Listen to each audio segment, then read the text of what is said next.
Assalamualaikum warahmatullahi wabarakatuh.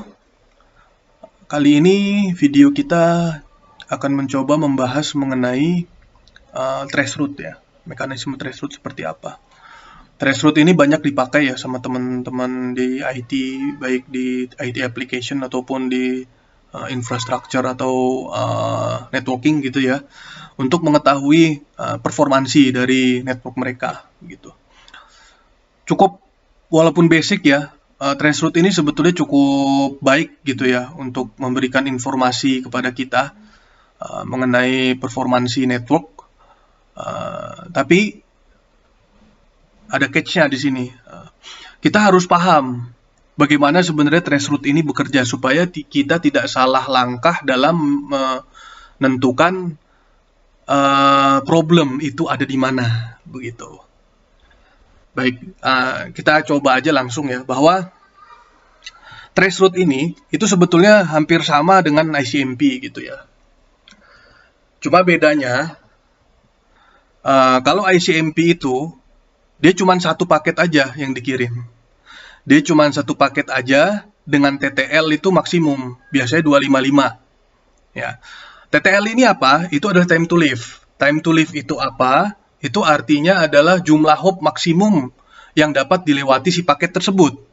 Jadi kalau misalnya dia ada ngirim ICMP gitu ya ke tujuan, time to live-nya biasanya 255, tiba-tiba si source ini pada saat dia melakukan ping, dia mendapatkan jawaban time to live exceeded. Itu artinya paket tersebut tidak di-drop. Ya, sebetulnya di-drop gitu ya. Cuman dia sudah mencapai ke time to live yang maksimum gitu. Artinya dari sini 255 kan, begitu masuk ke A dia jadi 254, masuk ke B 253, seterusnya gitu kan. Sampai akhirnya dia habis di tengah jalan, sehingga hop terakhir tersebut dia akan mengirimkan reply untuk memberitahu bahwa habis loh time to live-nya gitu. Sehingga si source ini tahu nih, oh dari IP sekian itu telah memberitahu bahwa time to live itu habis. Akhirnya dapatlah gitu di comment line kita gitu pada saat kita melakukan ping, time to live exceeded dari IP sekian gitu. Nah, itu intermezzo mengenai yang ICMP biasa, ping biasa ya. Sekarang bagaimana dengan traceroute? Hampir sama, cuma bedanya kalau dalam traceroute ICMP-nya, TTL-nya itu di increment dari 1 sampai ke tujuan gitu. Kalau tujuannya ada 10 hop berarti time to live-nya sampai 10. Tapi kalau tujuannya itu cuma 1 hop, ya dia 1 aja juga udah sampai. Kalau misalnya tujuannya di sini ke 5 hop, di sini kan 5 hop ya. Berarti time to live-nya sampai 5 aja. Dia akan sudah sampai ke destination. Gitu. Si source ini juga tadinya dia tidak mengetahui berapa sih sebetulnya hop-nya itu sampai ke destination, dia tidak mengetahui, makanya dia increment. Dia akan coba dulu time to live 1 gitu ya. Time to live 1 dikirim sama source ini ke destination ya. Time to live 1 ini dikirim, sampailah dia ke A. Di A ini dia melihat, wah ini time to live 1 nih. Berarti udah selesai nih sampai saya nih. Saya nggak nerusin ini nih. Setelah mengetahui ini, dijawablah sama si ATTL exceeded.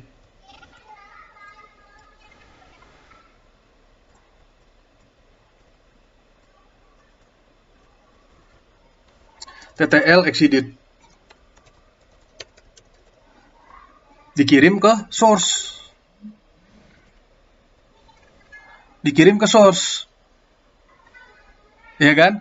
Karena TTL exceeded ini dikirim ke source, source tahu, wah dia terima TTL exceeded dari A, sehingga dia bisa memastikan bahwa hop pertama itu adalah A. Hop pertama itu adalah A. Ini saya coba hapus dulu ya, untuk lebih mudahnya nanti kita. Sehingga dia tahu bahwa di situ adalah A. Setelah dia mengetahui bahwa belum sampai ke destination, dia sudah ada TTL exceeded, nah dia akan mengirimkan lagi TTL yang kedua, dengan TTL itu ICMP TTL adalah 2. Nah, di sini dia kirim di sini 2. TTL 2. Sampai di sini Ya kan? Sampai di sini, si A ini ngelihat, oh ini TTL2, berarti diterusin sama dia. Dilihatlah routing table, tujuannya ke B. Sampai di sini, di A ini dikurangi dulu sama dia jadi 1. Dikurangi dulu jadi 1, lalu dikirim ke B. Nah, sampai di sini B ngelihat, oh ini udah TTL exceeded. Ini udah selesai di saya nih. Akhirnya dia buatlah TTL exceeded yang kedua. Ya kan? TTL exceeded yang kedua dikirim ke source, sehingga di sini dia bisa sehingga di source itu dia akan melihat, oh ini source-nya dari B dan dia TTL exceeded, sehingga dia bisa mengetahui bahwa dia sudah sampai di B. Hop 2-nya itu adalah B. Dan ini seterusnya gitu ya. Kita buat lagi TTL yang ketiga.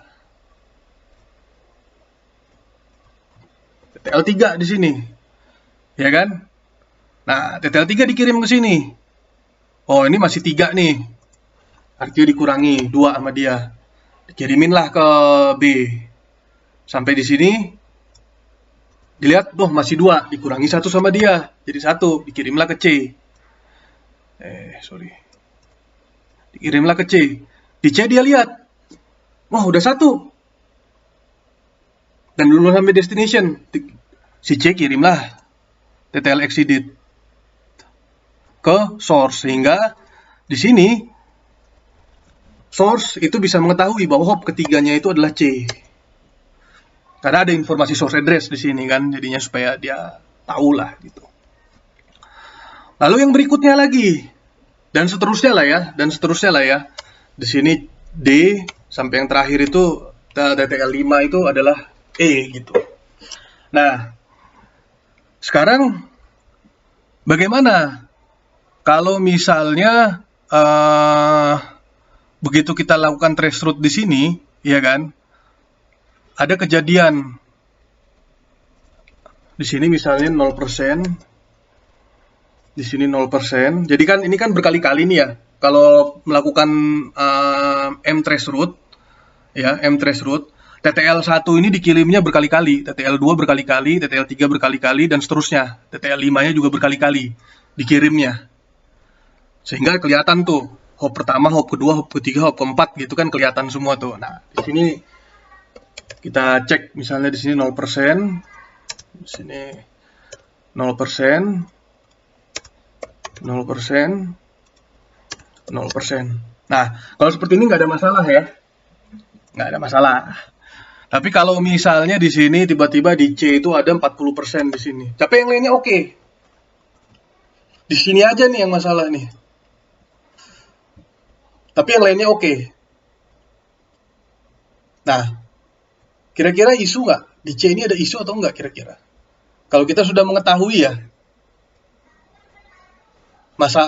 cara traceroute itu seperti apa gitu, kita udah paham gitu.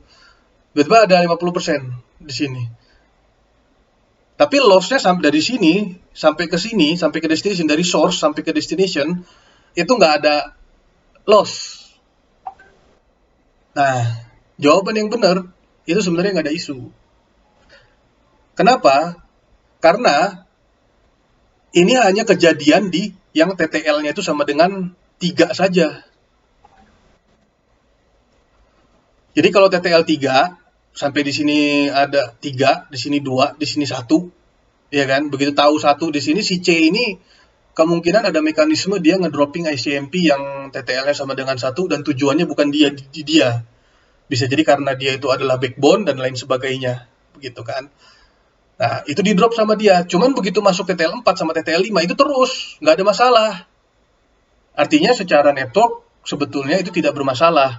Hanya saja memang C dia melakukan dropping ICMP seperti itu. Terus yang masalah yang seperti apa? Kalau loss-nya ini dibawa sampai ke depan, di sini loss lagi, misalnya 20%, di sini loss lagi, misalnya di sini adalah 50% atau berapa 30% lah. Nah, kalau kejadiannya seperti ini, itu berarti ada masalah dari C sampai ke destination. Itulah yang perlu kita cek gitu. Jadi seperti itu ya. Supaya kita jangan sampai salah pinpoint masalah gitu. Baik, terima kasih. Assalamualaikum warahmatullahi wabarakatuh.